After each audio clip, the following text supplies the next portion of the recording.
Hello. कैसे हो बच्चों? और आज हम ट्वेल्थ की जो आप लोगों की ज्योग्राफी की फर्स्ट बुक है और फर्स्ट चैप्टर है उसका, जिसका नाम है जनसंख्या वितरण घनत्व और वृद्धि और संगठन। आज इसके बारे में हम पढ़ेंगे। बहुत ही आसान चैप्टर है, बहुत ही इजी है। जो जैसे कि आप लोगों के चैप्टर का नाम है जनसंख्या वितरण, जनसंख्या घनत्व, जनसंख्या वृद्धि और जनसंख्या संगठन। यानी ये जो चार टॉपिक आप लोगों को दिख रहा है ना, ये जो चार टॉपिक है ना, ये ही सिर्फ इस चैप्टर में सिर्फ इन्हीं चीज़ों के बारे में बताया गया है। यानी कि जनसंख्या वितरण किसे कहते हैं, जनसंख्या घनत्व किसे कहते हैं, जनसंख्या वृद्धि किसे कहते हैं और जनसंख्या संगठन किसे कहते हैं। और बहुत ही इजी है। अब नॉर्मली हम क्या कहते हैं, जनसंख्या वितरण किसे कहते हैं? आप लोग सोचें, जनसंख्या वितरण यानी कि जनसंख्या जो है वो बटा हुआ है लोगों के बीच में, है ना। तो उसी को हम जनसंख्या वितरण कहते हैं। यानी कि भूभाग पर जो जनसंख्या का फैलाव है, भूभाग पर यानी जमीन, यानी कि पृथ्वी, या हम कह सकते हैं हमारा जो भारत है उस पे जो जनसंख्या का फैलाव है उसे हम जनसंख्या वितरण कहते हैं।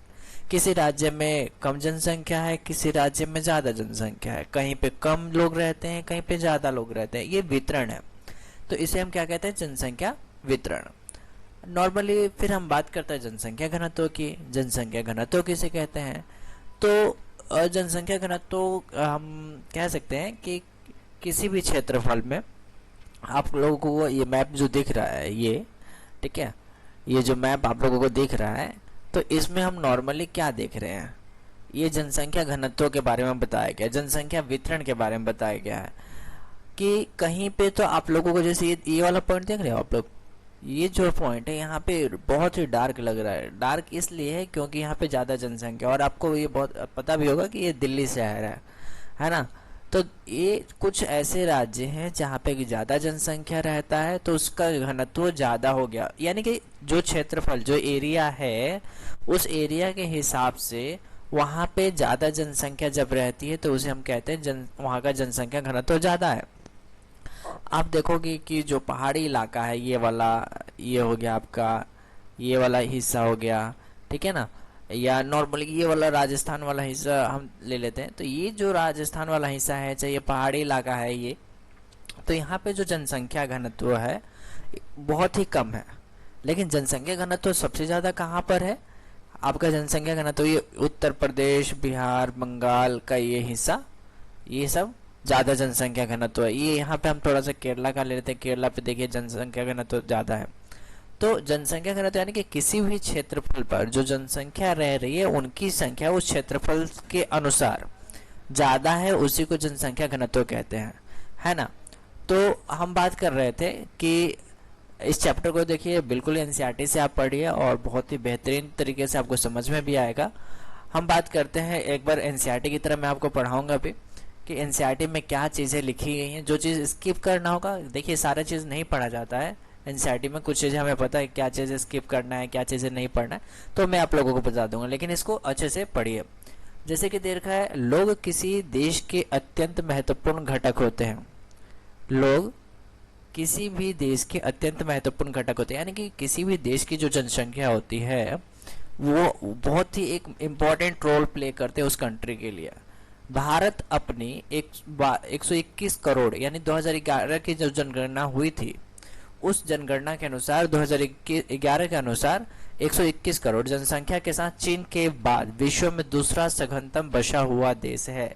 यानी कि चाइना जो है प्रथम नंबर पे है और दूसरे नंबर पे जो है वो हमारा इंडिया है पूरे विश्व में। किस मामले में? सघनतम बसा हुआ देश, यानी कि जनसंख्या के मामले में हम बात करें तो चाइना एक पहला ऐसा कंट्री है जहाँ पे भारत से भी, यानी कि पूरे विश्व में सबसे ज्यादा जनसंख्या अगर कहीं निवास करती है तो वो है चाइना, है ना, सघनतम। और उसके बाद दूसरे नंबर पे कौन है? इंडिया, है ना। भारत की जनसंख्या उत्तरी अमेरिका, दक्षिण, एक मिनट, भारत की जो जनसंख्या है वो कह रहा है कि उत्तरी अमेरिका, दक्षिणी अमेरिका और ऑस्ट्रेलिया को मिलाकर कुल जनसंख्या से भी अधिक है। यानी कि कुछ देशों को मिला के जो जितनी जनसंख्या होगी उससे ज्यादा जनसंख्या तो भारत की है ना।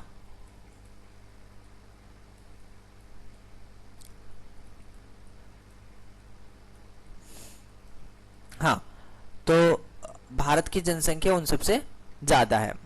प्रायः तर्क दिया जाता है कि इतनी बड़ी जनसंख्या निश्चित तौर पर इसके सीमित संसाधनों पर दबाव डालती है और देश में अनेक सामाजिक आर्थिक समस्याओं के लिए उत्तरदायी है। अब देखिए, कोई भी देश है, वहाँ पे जनसंख्या अगर ज़्यादा है तो वहाँ के जो संसाधन है उस पे दबाव पड़ता है। दबाव यानी कि संसाधन क्या होता है? संसाधन यानी कि वहाँ का जो मूल्यवान वस्तु है, संसाधन है ना। मान लीजिए कि आपके घर है, आपके घर में एक छोटा सा 100 गज का जमीन है, और या एक छोटा सा फैमिली है, 5 लोग हैं, उस फैमिली में कमाने वाले एक हैं, तो वो संसाधन क्या है उस घर में सीमित है कि कमाने वाले एक ही हैं। अचानक से अगर मान लीजिए कि उस घर में, उस फैमिली में बाहर से रिश्तेदार आ जाते हैं, तो क्या होगा कि जनसंख्या बढ़ा। जनसंख्या बढ़ा तो क्या होगा, उस फैमिली के ऊपर दबाव बढ़ेगा, वहाँ के जो संसाधन है, खाने पीने का जो भी सामान है, उस पे दबाव बढ़ेगा। यानी कि हमारे पास संसाधन कम है, खाने वालों की संख्या ज़्यादा है। तो उसी तरीके से सिर्फ खाने की बात नहीं है, जो एक देश होता है, देश की जो संसाधन होते हैं, पेट्रोल, डीजल, कोयला, या इस तरीके से बहुत सारी चीज़ें हैं, है ना। तो उन सभी चीज़ों के ऊपर दबाव पड़ता है अगर वहाँ की जनसंख्या बढ़ती है तो। ठीक है, अब हम बात करेंगे इस चैप्टर में जनसंख्या आंकड़ों के स्रोत, कि जो जनसंख्या होती है उसके स्रोत हमें कहाँ से मिलते हैं, हमें कैसे पता चलता है कि जनसंख्या बढ़ी है, घटी है, या कितनी जनसंख्या बढ़ी है। तो इसके लिए यानी हमारे देश में जनसंख्या के आंकड़ों को प्रति 10 वर्ष बाद होने वाली जनगणना द्वारा एकत्रित किया जाता है। यानी हमारे देश में जनसंख्या के आंकड़ों के प्रति 10 वर्ष बाद, यानी हर 10 साल बाद यहाँ पे जनगणना किया जाता है। और इसके बाद लिखा है कि भारत की पहली जनगणना जो हुई थी वो 1872 ईस्वी में हुई थी, किंतु पहली संपूर्ण जनगणना 1881 में हुई थी। यानी कि देखिए, शुरुआत पहली बार जो किया गया था जनगणना वो 1872 में किया था, 1872 में, लेकिन वो संपूर्ण नहीं हुआ था। लेकिन उसके बाद जब पहली बार जनगणना हुई थी 1881 में, तो वो ज़्यादा सक्सेस हुआ था और वो संपूर्ण जनगणना हुई थी। इसीलिए बोला जाता है कि शुरुआत तो 1872 में हुई थी, लेकिन संपूर्ण जनगणना 1881 में हुई। ठीक है, अब बात करते हैं कि जनगणना 1881, फिर 1891, फिर आपका इस तरीके से चलता आया। हमारा जो लास्ट जनगणना हुआ है 2021 में 2011 में हुआ है ना। 2011 के बाद 2021 में होना चाहिए, लेकिन इस बार जनगणना नहीं हुई। क्यों नहीं हुआ? क्योंकि कोविड की वजह से इतने हालात ख़राब थे कि उस सिचुएशन को नहीं संभाला जा सका, और जनगणना 2021 में जो हमारा 10 वर्ष के बाद होता आ रहा था जनगणना, वो 2021 में जो जनगणना 2011 के बाद होना था वो जनगणना इस बार अभी नहीं हुआ। देखो कब होता है। अब हम बात करते हैं जनसंख्या वितरण की। जनसंख्या वितरण कि जनसंख्या वितरण जो है वो लोगों का जो फैलाव है वो कैसे, मैंने पहले भी आपको बताया, और ये जो मैप है ये मैंने पहले ही आप लोगों को समझा दिया कि जनसंख्या आप लोग देख रहे हो ना, ये किस तरीके से यहाँ पे कम जनसंख्या है, ठीक है, यहाँ पे कम जनसंख्या। ये तो जनसंख्या वितरण में नॉर्मली यही बताया गया है कि जनसंख्या, जो लोगों का फैलाव है जनसंख्या, वो कहीं पे ज़्यादा है तो कहीं पर कम है, तो इसी को जनसंख्या वितरण हम कहते हैं। फिर भी हम इस मैप के अनुसार ये जो भी बता रहा है उसको हम एनसीईआरटी के अनुसार पढ़ लेते हैं। ये कह रहा है चित्र 1.1, यानी कि ये आपला है ना, चित्र 1.1 का परीक्षण कीजिए और इस पर दर्शाए गए जनसंख्या के स्थानिक वितरण के प्रतिरूपों के वर्णन करने का प्रयास कीजिए। यह स्पष्ट है कि भारत में जनसंख्या के वितरण का प्रतिरूप अत्यधिक असम है। देश में राज्यों और केंद्र शासित प्रदेशों के जनसंख्या में प्रतिशत अंश दर्शाता है। उत्तर प्रदेश की जनसंख्या सर्वाधिक है, इसके बाद महाराष्ट्र, बिहार, पश्चिम बंगाल का स्थान है। तो जनसंख्या वितरण की बात करते हैं राज्यों के अनुसार, तो उत्तर प्रदेश है जो है आपका काफ़ी बड़ा है स्टेट, है ना, तो उत्तर प्रदेश की जनसंख्या ज़्यादा है। उसके बाद महाराष्ट्र है, बिहार है, पश्चिम बंगाल का स्थान है। तो जनसंख्या कहीं पे ज़्यादा है तो कहीं पे कम है। तो ये सब क्या है, और आप लोगों को ये जो बिंदु बिंदु दिख रहा है ना, ये जो बिंदु बिंदु, और यहाँ पे ध्यान रखना, ये जनसंख्या वितरण जो दिखाया गया है आप लोगों को 2011 के अनुसार दिखाया गया है, जो जनसंख्या जनगणना हुई थी 2011 में उसके अनुसार। और ये जो बिंदु बिंदु आपको दिख रहा है ना, ये बिंदु क्या शो कर रहा है, ये बिंदु शो कर रहा है, यहाँ पे लिखा हुआ है कि एक बिंदु बराबर, एक बिंदु बराबर,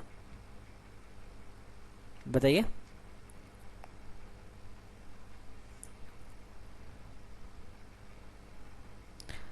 कितना, सोचिए, एक बिंदु बराबर 2 लाख। तो एक बिंदु बराबर 2 लाख व्यक्ति बताया गया है, तो यहाँ पे एक बिंदु का मतलब यहाँ पे 2 लाख। तो हर बिंदु के अनुसार हमें वो मल्टीप्लाई तो कर सकते हैं, लेकिन यहाँ पे एक डेटा शो करने के लिए छोटे छोटे तरीके अपनाए जाते हैं, जिस तरीके से कि समझ में आ सके। अब हम बात करते हैं नेक्स्ट पेज की। नेक्स्ट पेज भी हमारा क्या है, तो इसमें यहाँ से हम स्टार्ट करते हैं। तो तालिका प्रशिष्ट क से जांच कीजिए कि तमिलनाडु, मध्य प्रदेश, तमिलनाडु हो गया, मध्य प्रदेश हो गया, सॉरी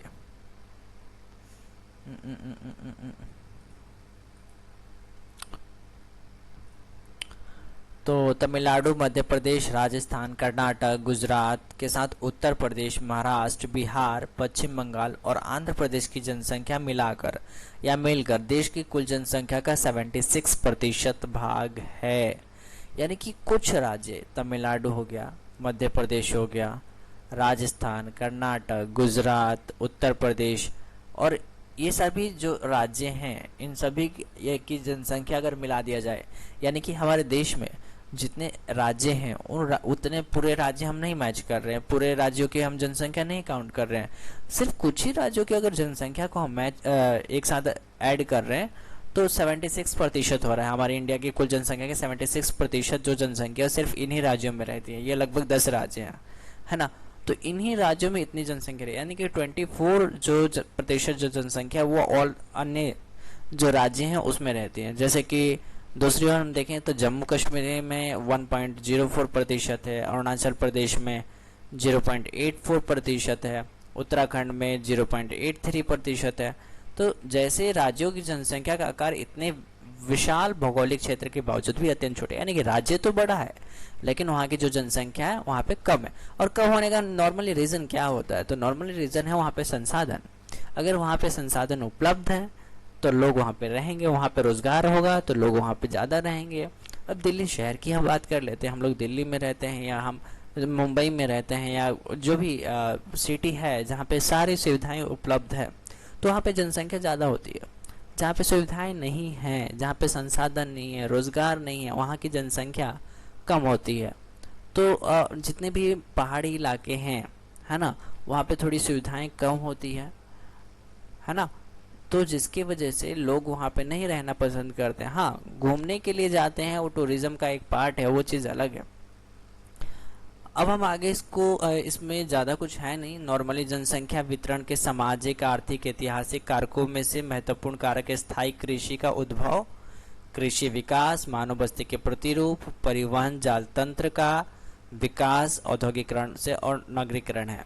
यानी कि देखिए जनसंख्या वितरण का मेन कारण क्या है, मैंने ये ऊपर वाले पार्ट्स छोड़ दिए क्योंकि उतना इम्पोर्टेंट नहीं है ना। तो हम यहाँ से स्टार्ट करें कि जनसंख्या वितरण के, यानी कि जो जनसंख्या बटा हुआ है, इसके सामाजिक, आर्थिक और ऐतिहासिक कारकों में से महत्वपूर्ण कारक है स्थायी कृषि का उद्भव। यानी कि स्थायी कृषि यानी कि खेती बाड़ी, कि लोग खेती बाड़ी करते हैं, जहाँ पे खेती योग्य ज़मीन है वहाँ पे जनसंख्या ज़्यादा निवास करती है। उत्तर प्रदेश, बिहार, है ना, तो यहाँ पे ज़्यादा जनसंख्या निवास करती है। रोजगार जहाँ पे ज़्यादा है वहाँ पे ज़्यादा जनसंख्या निवास करती है। तो ये भी एक बहुत बड़ा रीज़न है जनसंख्या वितरण का। तो उद्भव है, कृषि विकास है, मानव बस्ती के प्रतिरूप हो गए, परिवहन जाल तंत्र, जहाँ पे कि परिवहन यानी कि ट्रांसपोर्ट सिस्टम अच्छा है, आने जाने की सुविधा है, विकास, औद्योगिकरण और नगरीकरण है, जहाँ पे उद्योगों का विकास हो रहा है, नगरीकरण है जहाँ पे सिटी है, तो जहाँ पे सारी फैसिलिटीज़ अवेलेबल है किसी भी तरह की, तो वो वहाँ पे जनसंख्या जो है ज़्यादा निवास करेगी। तो इसी की वजह से जनसंख्या वितरण जो है वो बटा हुआ है, कहीं पर कम तो कहीं पर ज़्यादा, है ना। ऐसा देखा गया है कि भारत के नदीय मैदानों और तटीय क्षेत्रों में स्थित प्रदेश सदैव ही विशाल जनसंख्या सांद्रण वाले प्रदेश हैं। यानी कि देखिए, पहले के टाइम में इतनी सुविधाएं नहीं थी कि मोटर से पानी चला दें और सब कुछ सबको मिल जाए। तो पहले मोटर वगैरह तो थे नहीं। तो क्या होता था, लोग कहाँ रहना पसंद करते थे, यानी कि वो उस जगह पे रहना पसंद करते थे जहाँ पे कि पानी की सुविधा हो। नहीं तो पानी भरने के लिए आप लोगों ने देखा होगा कि लोग दूर दूर से पानी भरने के लिए जाते थे, पानी भरने के लिए। तो लोग ज़्यादातर पसंद यही करते थे कि जहाँ पे पानी की सुविधा हो, जहाँ पे नदी हो, तो उसी के किनारे वो बसना पसंद करते थे। तो हमारे भारत के नदीय मैदानों और तटीय क्षेत्रों में स्थित प्रदेश सदैव ही विशाल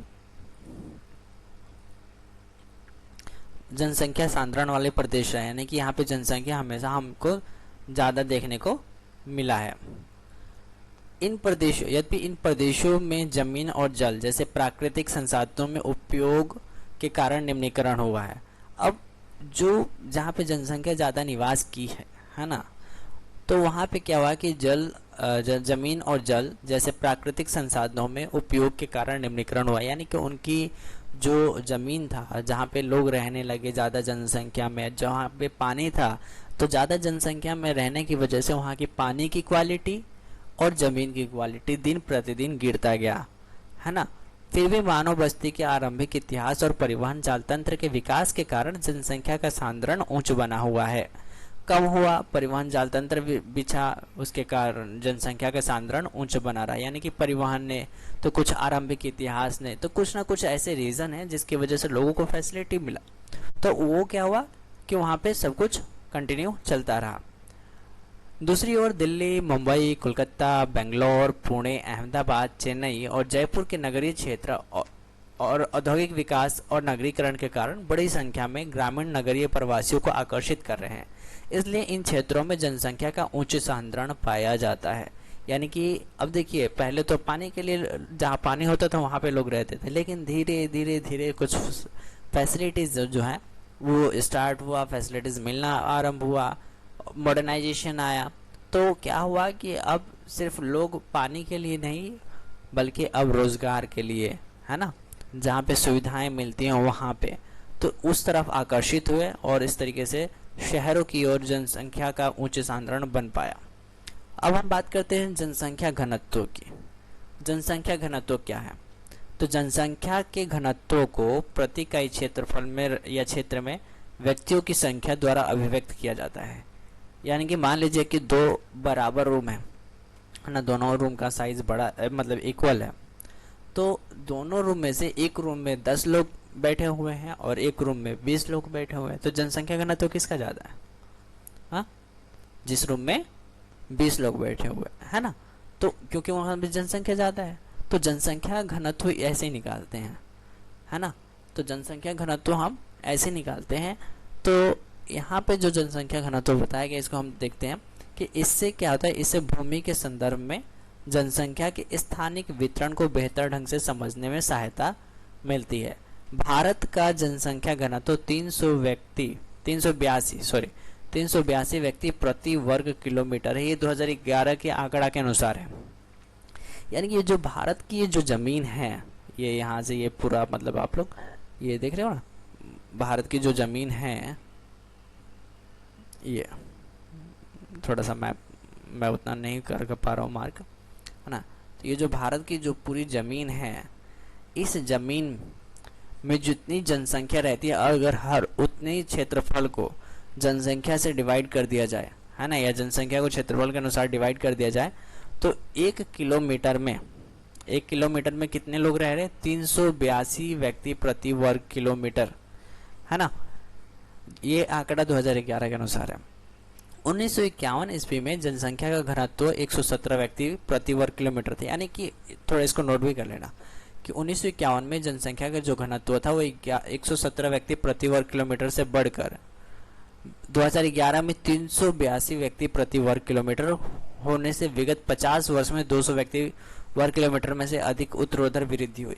यानी कि सिर्फ ये जो अंतर है 50 सालों का, 1951 से 2011 तक, इसमें 200 व्यक्ति की प्रति किलोमीटर प्रति वर्ग किलोमीटर की जनसंख्या बढ़ गई, है ना।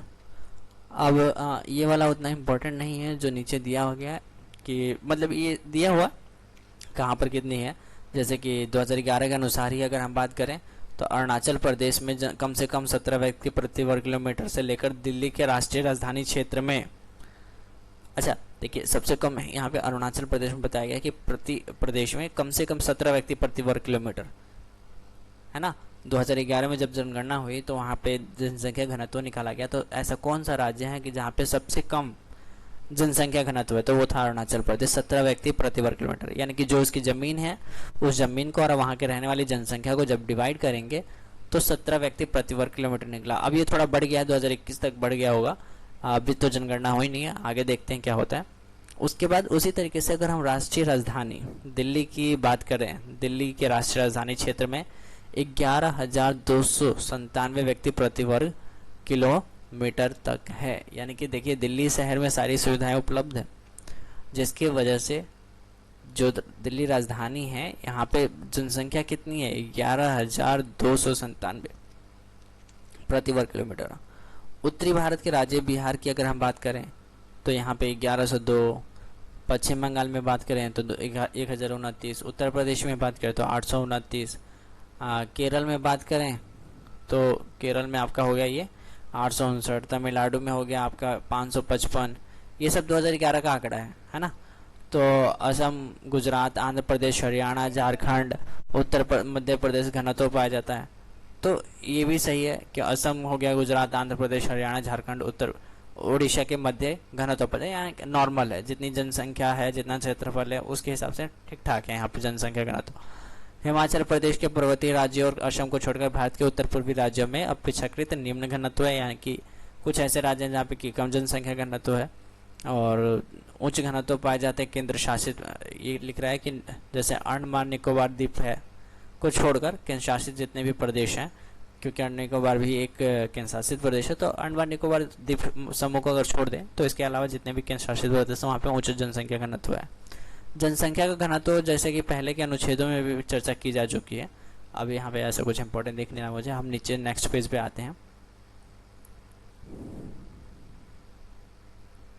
हाँ, तो यहाँ पे अब हम जनसंख्या, हमारा जो मेन टॉपिक नेक्स्ट टॉपिक है। अच्छा एक चीज़ यहाँ पे आप लोग ध्यान से थोड़ा पढ़िएगा, इस बॉक्स को नज़रअंदाज नहीं करना है हमें। यहाँ पे कायिक घनत्व दिया हुआ है, कृषि घनत्व दिया गया है ना। दोनों ही बहुत आसान है, इसको थोड़ा सा समझने की कोशिश करना। कायिक घनत्व किसे कहते हैं, तो कुल जनसंख्या अपवन में निवल कृषि क्षेत्र। कुल जनसंख्या मतलब क्या समझ रहे हो, यानी कि भारत की जो जनसंख्या है ना, मान लीजिए भारत है ना, तो इस भारत की जो जनसंख्या है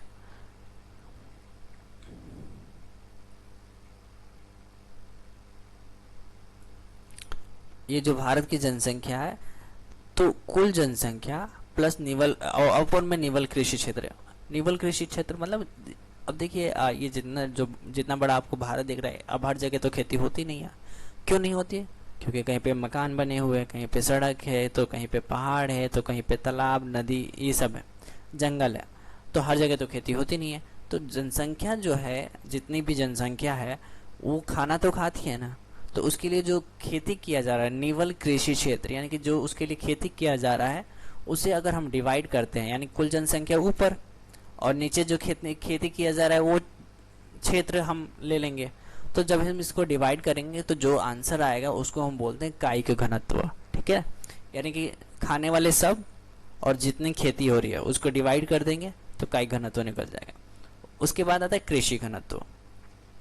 कृषि घनत्व में क्या होता है कि कुल कृषि जनसंख्या, कुल कृषि मतलब किसान, है ना, कुल कृषि जनसंख्या मतलब जितने भी लोग खेती बाड़ी यानी कि किसानी कामों में जुड़े हुए हैं, तो उनकी जनसंख्या और जितने खेतों में खेती हो रही है ना, हमारे खेती वो सब्जी उगाने के लिए हो, फल उगाने के लिए हो या अनाज उगाने के लिए हो, तो उसकी जनसंख्या को, यानी कि सिर्फ किसानों की जनसंख्या, जो भी खेती बाड़ी से काम से जुड़े हुए वो जो किसान है उनकी जनसंख्या अपन में जितना खेत खेतों में काम किया जा रहा है, उस क्षेत्रफल को अगर डिवाइड करेंगे तो उसको हम बोलते हैं कृषि घनत्व, है ना। तो यहाँ पे लिखा भी है और अच्छे से समझाया भी है कि कृषि जनसंख्या, कुल कृषि जनसंख्या अपॉन में निवल कृषि क्षेत्र, यानी कि कृषि जनसंख्या में कृषक हो गए, मजदूर हो गए, अनेक परिवार के सदस्य सम्मिलित होते। तो इस तरीके से दो घनत्व हमारा हो गया, कायिक घनत्व किसे कहते हैं और कृषि घनत्व किसे कहते हैं। अब हम बात करते हैं जनसंख्या वृद्धि की, ठीक है ना। क्लास थोड़ी लंबा जरूर है, आपकी जो ड्यूरेशन है क्लास की, लेकिन एनसीईआरटी के अनुसार पढ़ाऊंगा तो आप लोगों को बहुत अच्छे से समझ में भी आएगा। नहीं आएगा कोई इशू नहीं, आप लोग हमें मुझे कमेंट कर सकते हैं, ठीक है। जो भी टॉपिक होगा वो चीज़ मैं आपको दोबारा अच्छे से समझा दूंगा। जनसंख्या की वृद्धि की बात करते हैं। जनसंख्या वृद्धि दो समय बिंदुओं के बीच किसी क्षेत्र विशेष में रहने वाले लोगों की संख्या को परिवर्तन को कहते हैं। जनसंख्या वृद्धि दो समय बिंदुओं के बीच किसी क्षेत्र विशेष में रहने वाली जनसंख्या में परिवर्तन को कहते हैं, है ना। अब जनसंख्या वृद्धि कैसे कहते हैं, जनसंख्या वृद्धि होती क्या है। दो समय की बिंदु, दो समय की बिंदु मतलब मान लीजिए कि एक तरफ 2011 लिखा हुआ है, दूसरी तरफ 2021, या नॉर्मली हम यही वाला एग्जांपल ले लेते हैं, 1901 और 2011 हो गए, तो एक बिंदु 1901 हो गया, दूसरी बिंदु 2011 हो गया, ठीक है। तो उसी तरीके से दो बिंदु, यानी कि नॉर्मली आप अपना बर्थडे मान लीजिए, ठीक है, बर्थडे हम मान लेते हैं, या हम एक साल हम निकाल लेते हैं, 2019 2020 या 2021-22, जो भी आपको मानना है मान लीजिए। यानी कि 2021 में कितने जनसंख्या है, 2022 में कितनी जनसंख्या है, तो दो बिंदु हो गया, एक 2021 और एक 2022। तो दो बिंदु है, इन दोनों के बीच में जो जनसंख्या में परिवर्तन आएगा, वो अब जनसंख्या में परिवर्तन आने का मतलब ये नहीं कि जनसंख्या सिर्फ बढ़ेगी, हो सकता है घट भी जाए। जैसे कि हर साल जनसंख्या की जो प्रतिशत होता है बढ़ने की वो ज़्यादा रहता है, लेकिन 2019 और 20 का जो समय रहा है कोविड का, है ना, 20-21 या हम 19-20 की बात करें, तो उसमें कोविड की वजह से, उस महामारी की वजह से जनसंख्या में गिरावट आई। जो जनसंख्या वृद्धि थी, प्रतिशत जो निकलता था, उसमें थोड़ी सी गिरावट आई है। इसकी दर को प्रतिशत में भी अभिव्यक्त किया जाता है। और जनसंख्या वृद्धि के दो घटक होते हैं, एक होता है प्राकृतिक और एक होता है अभिप्रेरित। अब देखिए, जनसंख्या वृद्धि के दो घटक होते हैं जिनका नाम है प्राकृतिक और अभिप्रेरित। अब ये चीज आपको समझना पड़ेगा कि जनसंख्या वृद्धि के घटक कितने हैं, बस दो हैं, प्राकृतिक और अभिप्रेरित। जबकि प्राकृतिक वृद्धि का विश्लेषण अशोधित जन्म दर और मृत्यु दरों से निर्धारित किया जाता है। प्राकृतिक वृद्धि का अशोधित जन्म और मृत्यु दरों से अब नॉर्मली प्राकृतिक की हम बात करते हैं, प्राकृतिक जनसंख्या वृद्धि क्या होता है, तो इसमें क्या होता है, इसको हम जांच करने के लिए कहते हैं कि कितने जन्म लिए और कितने मरे, बस इसी से हमें पता चलता है कि प्राकृतिक जनसंख्या वृद्धि कितनी हो रही है। यानी कि जन्म लेने वालों की संख्या माइनस मृत्यु, तो इसी को हम बोलते हैं प्राकृतिक जनसंख्या वृद्धि। एक होता है अभिप्रेरित। अभिप्रेरित घटकों को किसी दिए गए क्षेत्र में लोगों के अंतर्वृत्ति और बहिर्वर्ती संचलन की प्रबलता को द्वारा स्पष्ट किया जाता है। इसका मतलब समझ रहे हो, अभिप्रेरित। अभिप्रेरित मतलब मान लीजिए जो जनसंख्या है, कहीं कोई विदेश जा रहा है, कहीं किसी और देश जा रहा है, तो लोग आ रहे हैं, जा रहे हैं, आ रहे हैं, जा रहे हैं, तो जनसंख्या में तो परिवर्तन हो रहा है ना, तो इसको बोलते हैं अभिप्रेरित जनसंख्या वृद्धि। यानी कि हमारे देश में दूसरे देश से लोग भी आ रहे हैं, हमारे देश के लोग दूसरे देशों में जा रहे हैं, तो कभी जनसंख्या बढ़ रही है, घट रही है, बढ़ रही है, घट रही है, तो इसको हम अभिप्रेरित जनसंख्या वृद्धि बोलते हैं, ठीक है। अब भारत की जनसंख्या के दोनों दशकीय वार्षिक वृद्धि दर बहुत ऊंचे हैं और समय के साथ नित्य बढ़ ही रहा है। भारत की जनसंख्या की वार्षिक वृद्धि दर जो थे 1.64%, यानी कि मान लीजिए कि 1.6% जनसंख्या हर साल भारत की बढ़ती रही। जनसंख्या के दो गुना होने का में कितना समय लगा, जनसंख्या के दो गुना होने में कितना समय लगा, तो जनसंख्या के दो गुना होने का समय वर्तमान वार्षिक वृद्धि दर पर किसी भी जनसंख्या के दो गुना होने में वक्त लगता है, समय लगता है ना। अगर हम बात करें एक वक्त की कि उस वक्त में क्या हुआ था, तो मतलब शुरू में जनसंख्या, अब मान लीजिए नॉर्मली आप लोगों ने पढ़ा भी होगा, चार्ट पेपर्स वगैरह में भी देखा होगा, मान लीजिए दो लोग हैं, दो लोग हैं, 2 से 4 होंगे, 4 से 6 होंगे, 6 से 8 होंगे, इस तरीके से मतलब जनसंख्या धीरे धीरे धीरे बढ़ती। तो शुरू में तो टाइम लगता है, लेकिन अंत में जनसंख्या वृद्धि की जो गति है वो बहुत ही तीव्र हो जाती है। ठीक है, अब हम आते हैं नेक्स्ट टॉपिक पे।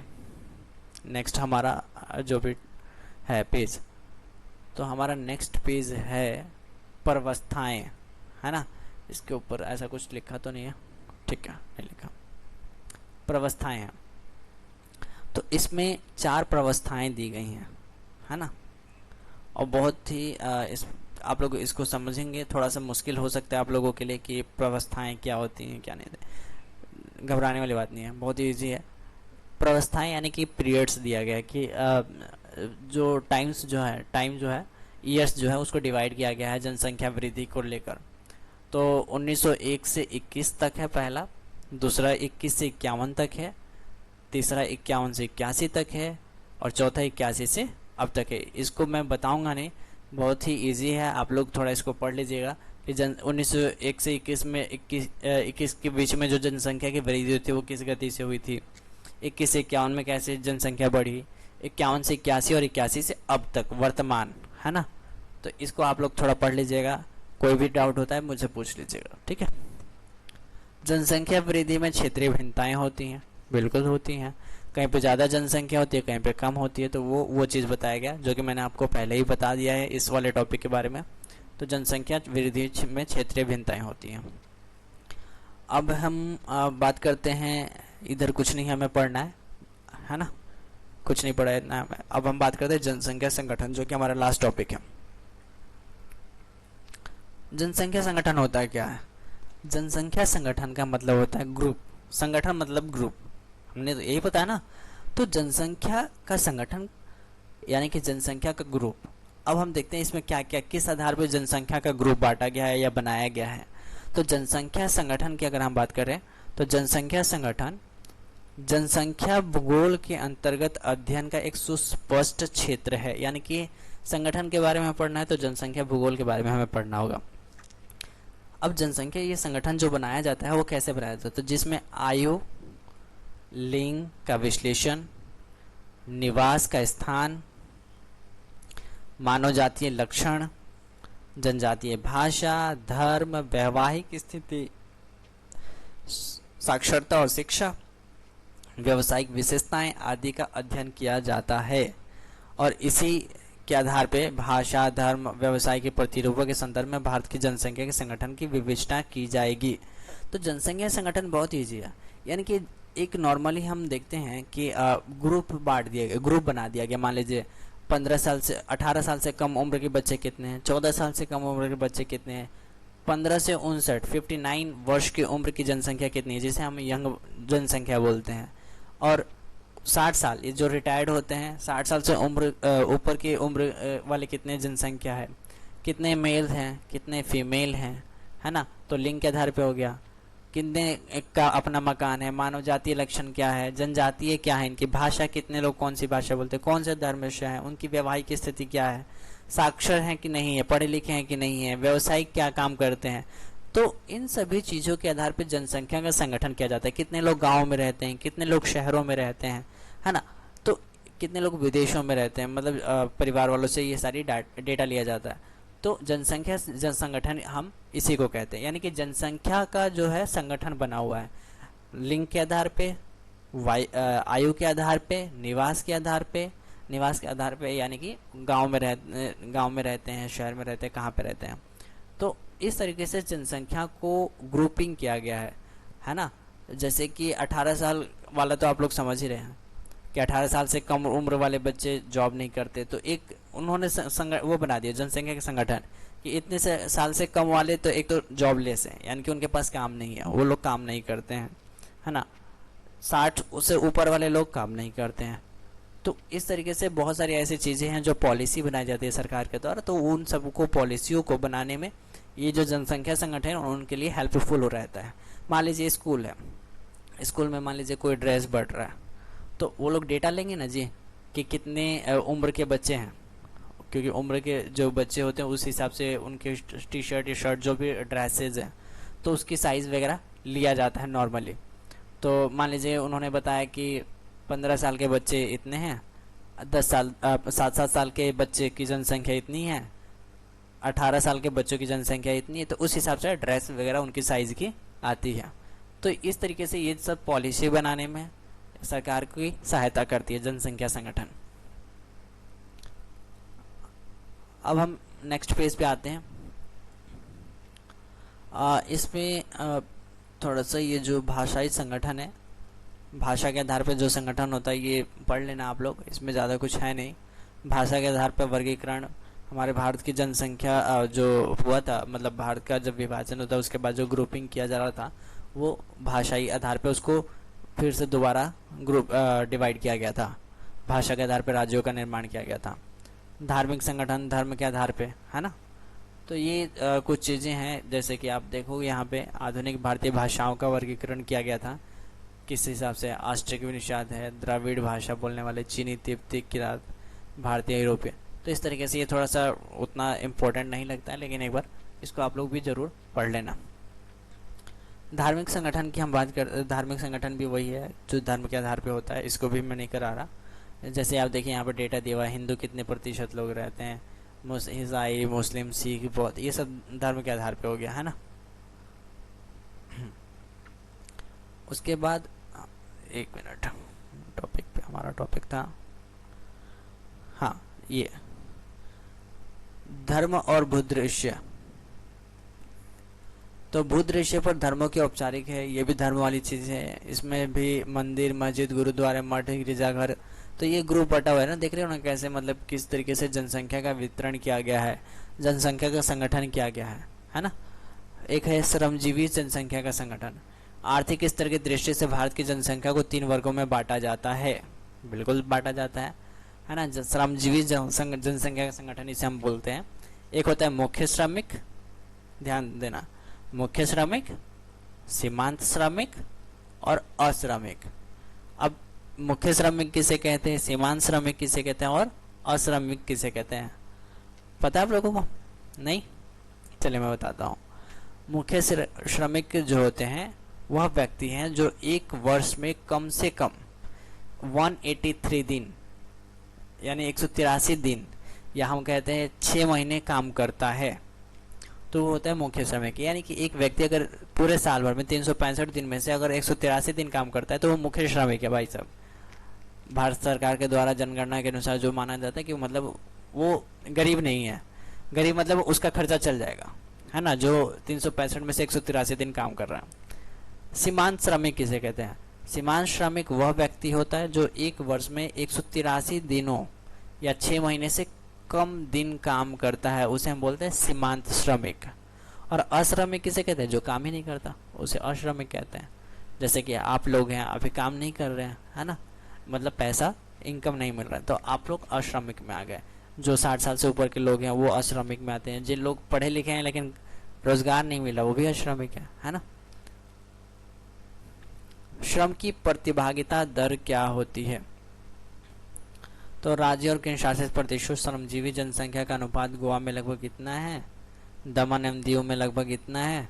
तो ये जो भिन्नताएं दिखाई जाती है प्रतिभागिता दर की, यानी कि कितने लोग रोजगार में रह के वो काम कर रहे हैं और कितने लोग नहीं कर रहे हैं, तो श्रम की प्रतिभागिता दर हो गई। अब ये है हमारा लास्ट, और इसमें हमारा कुछ नहीं है ना। व्यावसायिक संवर्ग बनाया गया है, इसको हम देख लेते हैं थोड़ा सा। सन 2011 के अनुसार जनगणना ने भारत की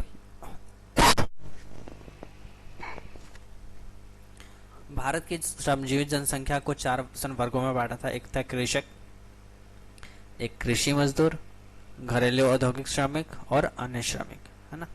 तो इसको बस 1 नंबर 2 नंबर पे आ सकता है। और ये सारे जो एनसीईआरटी के क्वेश्चंस दिए गए हैं ये आप लोगों को पढ़ना चाहिए, क्योंकि ये काफ़ी इम्पोर्टेंट क्वेश्चन होते हैं और काफ़ी बेहतरीन होता है ना। क्योंकि इसको आप पढ़ लोगे, आप अब तो पहले से बहुत इजी हो गया ज्योग्राफी, जितने भी ऑब्जेक्टिव टाइप से पेपर है या सब्जेक्टिव भी है, तो पहले से बहुत ही अच्छा और बेहतरीन हो गया, ज़्यादा प्रॉब्लम्स वाली बात नहीं है, ठीक है। तो ये आप चैप्टर को समझो, अगर कुछ समझ में नहीं आता है तो आप लोग पूछ सकते हैं मुझसे, ठीक है, कमेंट वगैरह करके। और इसके बाद हम नेक्स्ट चैप्टर भी स्टार्ट करेंगे, ठीक है। Okay, thank you, bye.